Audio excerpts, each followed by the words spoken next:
नमस्कार, मैं हूं रंजीत कुमार और इस समय जो खबर आ रही है वो भारतीय चुनाव इतिहास की सबसे बड़ी घटना और सबसे बड़ा स्कैंडल साबित हो सकती है। भारतीय मूल के एक इंजीनियर ने दावा किया है कि 2014 में जो चुनाव हुए थे उसमें बड़े पैमाने पर ईवीएम हैक की गई थी और ये हैकिंग बीजेपी ने करवाई थी। उसने आज जो सैयद शुजा नाम के इस शख्स ने, जो कि ईसीएल का पूर्व अधिकारी रह चुका है, पूर्व इंजीनियर रह चुका है, उसने लंदन में एक प्रेस कॉन्फ्रेंस की और उस प्रेस कॉन्फ्रेंस में उसने बहुत सारे चौंकाने वाले खुलासे किए हैं, बहुत चौंकाने वाले दावे किए हैं। और ये जो दावे हैं, आप यकीन नहीं करना मुश्किल है। ये किसी बहुत ही एक थ्रिलर का प्लॉट जैसा दिखता है, लेकिन अगर ये सच है तो ये, जैसा कि मैंने कहा, कि ये भारतीय चुनावी इतिहास का, भारतीय राजनीति का सबसे बड़ा स्कैंडल साबित हो सकता है। सैयद शुजा ने दावा किया है कि 2014 में बड़े पैमाने पर ईवीएम हैक की गई और ये हैकिंग में जिस कंपनी ने साथ दिया बीजेपी का, वो थी रिलायंस जियो। रिलायंस जियो ने देश भर में ऐसे बहुत सारे सेंटर्स का जाल बिछाया। ऐसे 9 सेंटर बनाए गए जहां पर कि जिसके जरिए लो फ्रीक्वेंसी पे, जिसको कि आप मिलिट्री ग्रेड फ्रीक्वेंसी भी कह सकते हैं, उसके सिग्नल इमिट किए गए वहां से और देश भर के जो टारगेटेड ईवीएम थे उसको हैक किया गया। जो सैयद शुजा है, उनका दावा है कि जो लोग काम कर रहे थे इन सेंटर्स में, उन्हें भी नहीं पता था कि वो एक तरीके से ईवीएम हैकिंग में इन्वॉल्व हैं, क्योंकि उन्हें लग रहा था कि वो सिर्फ डेटा एंट्री कर रहे हैं और असल में वहां से हैकिंग चल रही थी। सैयद शुजा का दावा है कि वो उस टीम का हिस्सा रहे हैं जिसको कि ईसीआईएल यानी कि electronics corporation of India limited, जिसने कि इस ईवीएम को डिजाइन किया है, इस ईवीएम को बनाया है, उसने एक प्रोजेक्ट के तहत इन्हें ये जिम्मेदारी सौंपी थी कि ये पता लगाए कि ईवीएम हैक किए जा सकते हैं कि नहीं। और उनकी टीम ने ये साबित किया था कि ईवीएम को लो फ्रीक्वेंसी सिग्नल के जरिए इंटरवीन किया जा सकता है, इंटरसेप्ट किया जा सकता है और उसे हैक भी किया जा सकता है। और ये हैकिंग जब उन्होंने साबित की कि ये हैकिंग हो सकती है, बाद में इसी टेक्निक का इस्तेमाल करके 2014 के चुनाव में बड़े पैमाने पर ईवीएम हैक की गई। बहुत चौंकाने वाले खुलासे हैं, आप जानकर हैरान हो जाएंगे जो सैयद शुजा ने कहा है। आपको एक बार फिर से बता दें कि ये जो प्रेस कॉन्फ्रेंस है लंदन में हो रही है और लंदन में इंडियन जर्नलिस्ट एसोसिएशन का जो यूरोप चैप्टर है उसने इस प्रेस कॉन्फ्रेंस को वहां आयोजित करवाया है। वहां पर सैयद शुजा का दावा है कि इस प्रेस कॉन्फ्रेंस को लेकर के भारत की सभी राजनीतिक पार्टियों को न्योता भेजा गया था, उनको बताया गया था कि इस तरह का प्रेस कॉन्फ्रेंस होना है, किया जाना है, लेकिन सिर्फ कांग्रेस के कपिल सिब्बल उस प्रेस कॉन्फ्रेंस में मौजूद हैं।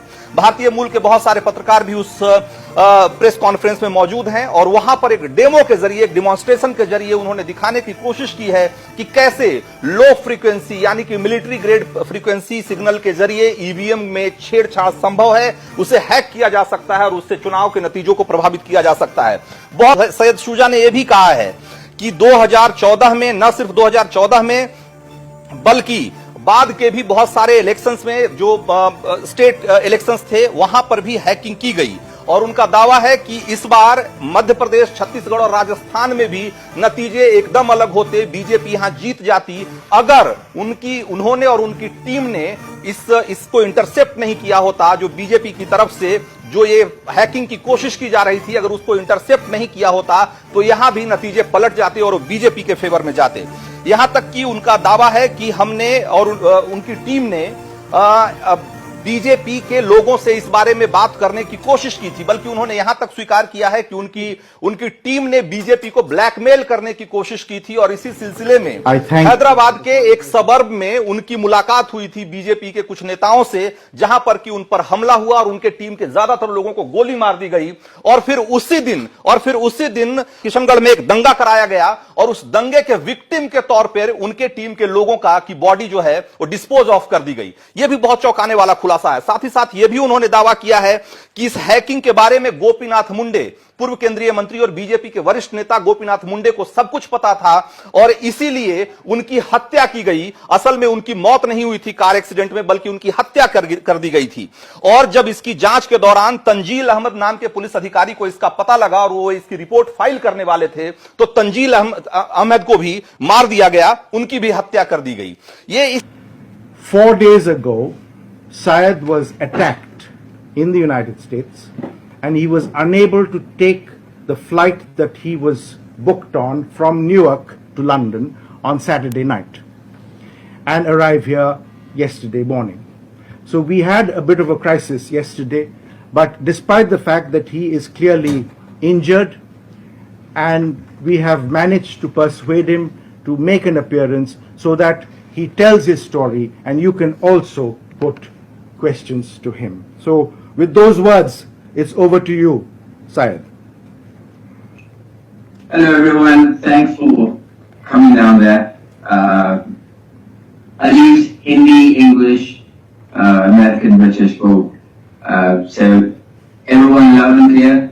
Yes, please speak in English so that everyone can understand. You Okay, can do so that's with an American accent, but do speak English. Alright, so my name is Shuja.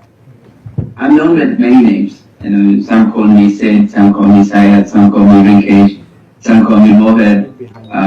I'm also a fortune teller. So I can tell you what is going to happen after this press conference. First thing, Election Commission of India will deny the possibility of EVM hacking. Second, the ruling party will deny their involvement in what happened since 2013 and today. Third, the Electronic Corporation of India will deny my existence as an employee of ECI. And fourth, that I don't exist in any system whatsoever in India because I'm dead 4.5 years ago. So these are the things which are definitely going to happen in about 2 hours from here. To start with, I was supposed to come down there, do a demo. However, those who are supposed to get the EVMs transported to India, they have been offered great amount of money, and they decided not to show up at the venue with the EVMs which was used in recent elections, the 2018 November election. So that plan was completely dropped out. However, If I could just stop you there for a minute, I just want to say that ECIL means Electronic Corporation of India Limited. It's a public sector company which manufactures what are known as electronic voting machines or EVMs. Please carry on, Syed.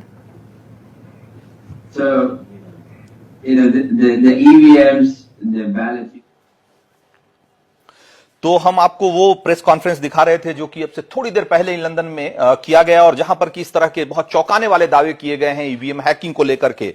जैसा कि उन्होंने दावा किया कि 2014 में EVM बड़े पैमाने पर हैक की गई थी और भी बहुत सारे स्टेट इलेक्शन हैं जिसमें कि ईवीएम की हैकिंग हुई। बहुत चौंकाने वाली बातें कही गई है। गोपीनाथ मुंडे की मौत नहीं हुई थी, उनकी हत्या की गई थी और उनकी मौत की जांच कर रहे अधिकारी ने जब उनकी हत्या की बात उजागर करनी चाहिए, सार्वजनिक करनी चाहिए तो उनकी भी हत्या कर दी गई। हालांकि यह फैक्ट है कि तंजील अहमद जो कि एनआईए में डीएसपी के रैंक पर काम कर रहे थे और गोपीनाथ मुंडे के केस से जुड़े हुए थे, 2016 में उनकी हत्या कर दी गई थी।